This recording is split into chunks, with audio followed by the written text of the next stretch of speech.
There are two types of expectations that we each have. We have conscious expectations and we have unconscious expectations. And I'll just share with you the difference, because conscious expectations are expectations that we're really aware of. You know, they're at the forefront of our mind, we know what we want, and sometimes we even articulate that. Then we have the expectations that are buried so deep down, you know what, sometimes we don't even know we have them until the experience happens, we feel let down, and all those disappointments come up because we think to ourselves, I would have expected this, or I would have thought that this would have happened. So here's the problem. There is a gap between the two. Is this making sense, guys, as I'm talking? There's a big gap between the two. So what I want to share with you today is, what do we do to close that gap? And how important is it to do that? I think it's extremely important, because I see that there are two ways to manage this, the game of expectations. And I'm curious, who in the room has ever heard anybody say this?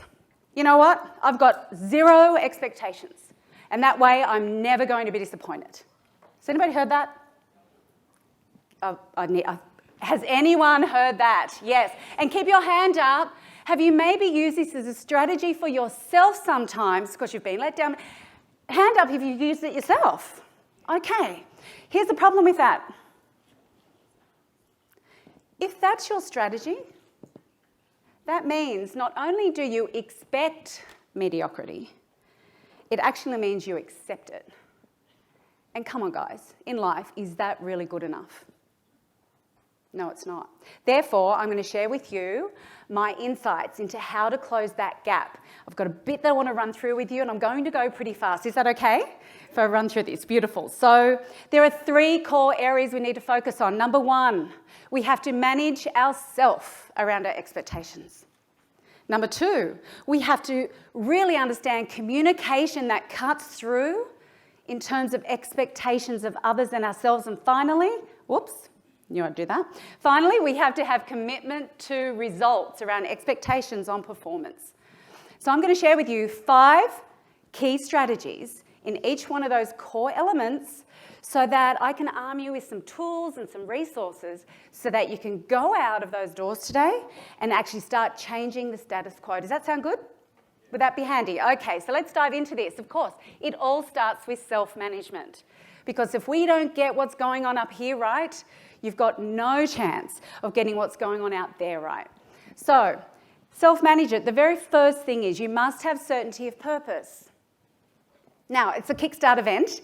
Can I just check, does everybody in the room have written down really clear what their purpose is for being on this planet, in this industry, for, say, your next 5, 6, 7 years? Who has that purpose, their vision written down on paper?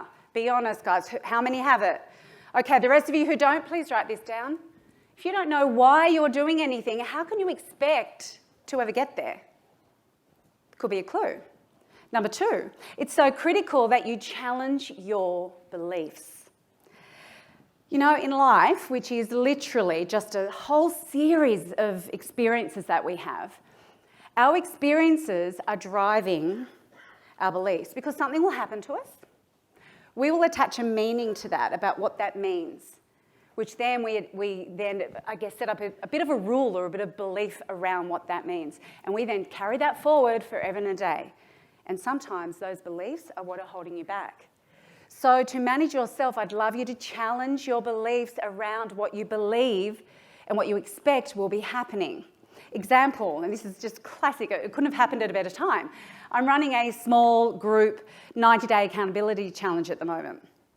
And every week we have an accountability session. And literally just in last week's session, it's on a Monday evening, I was talking about the importance in a market like this that you have to get your head start on your A and AA buyers, your hot buyers, whatever you call them. And I said, team, there is no point waiting till Monday anymore. You need to have your senses alert at your open homes. Write down who those key people are and set the expectation with them that you will call them this afternoon and say, hey, Georgie, if it's okay, I'll give you a call about 4:30. I just want to see how I can help you with this. Will you be available if I call you then? And if she's a serious buyer, what would Georgie say? Yes, please. And so what that means is she's expecting for you to call. And what that also means is, for me, I now feel a sense of what? What was it? Responsibility, obligation. I'm going to follow through. And here's what the agent said. My agent said to me, oh, you know what, Caroline, yeah, I guess that's a good idea, but, you know, buyers in my area, they don't take calls on Saturday afternoons. I'm like, really? Oh, that's interesting. Like, no one ever? Belief structure, holding her back from what could be a very simple task to get ahead of the game. So challenge your beliefs. Next time you're running that little voice inside your head that says, oh, that won't work because, or this never works because, that's a global belief that we need to shatter. And I want you to challenge your beliefs around the expectations in your world. Number 3 is narrow focus planning. Absolutely critical. Hopefully you've got your business plans for the year. Even if you don't have your vision or your purpose yet, you will after today. When you look at those 12-month goals or those 18-month goals, they can be overwhelming because how do you get there? How do you make that goal of yours a reality? And what I see is that business plans are great, goals are fantastic, but do you have the actions really mapped out in a narrow focus? All of my agents that I coach, they're on a 90-day planner, and some of you, I'm hoping, do this already. For those who don't, and I'll share these resources if anybody needs them, we need to chunk down how you're going to get to wherever you are. Your expectations even in line? Is it even possible? So what you do on these, at the top, you write down, for my 12, 18-month goals, what I want to achieve, what do I have to do over the next 90 days towards that bigger vision? You're going to write those down at the top and the 90-day outcomes. Then you're going to break it down. Of the 3 months in the next 90 days, what do I need to do towards that outcome? And then chunk it even further. What do I need to do week 1, 2, 3, and 4 in my 90-day plan to make sure that my expectations around these goals are in line? I see some nods in the room. Has anybody ever had a goal that they haven't achieved? Is it just me? Is it? Yeah, a few of us? Could it be because there wasn't enough narrow focus on the planning and the actions potentially? It's kind of more of an idea. So I'm hopeful that by you putting this plan together, it will work. And I know it's needed because I did a full day, I won't say Kickstart, but it kind of was like a Kickstart event in January to a group. And we were doing this exercise, and a young she was on reception in one of the offices, and we were sharing her 90-day outcomes and to her 12-month goals. And she wanted to renovate her kitchen by the 1st of July. Brilliant, brilliant goal. As we start chunking it down, she realised there were things she needed to do in the next 90 days, get quotes from plumbers and pick tiles.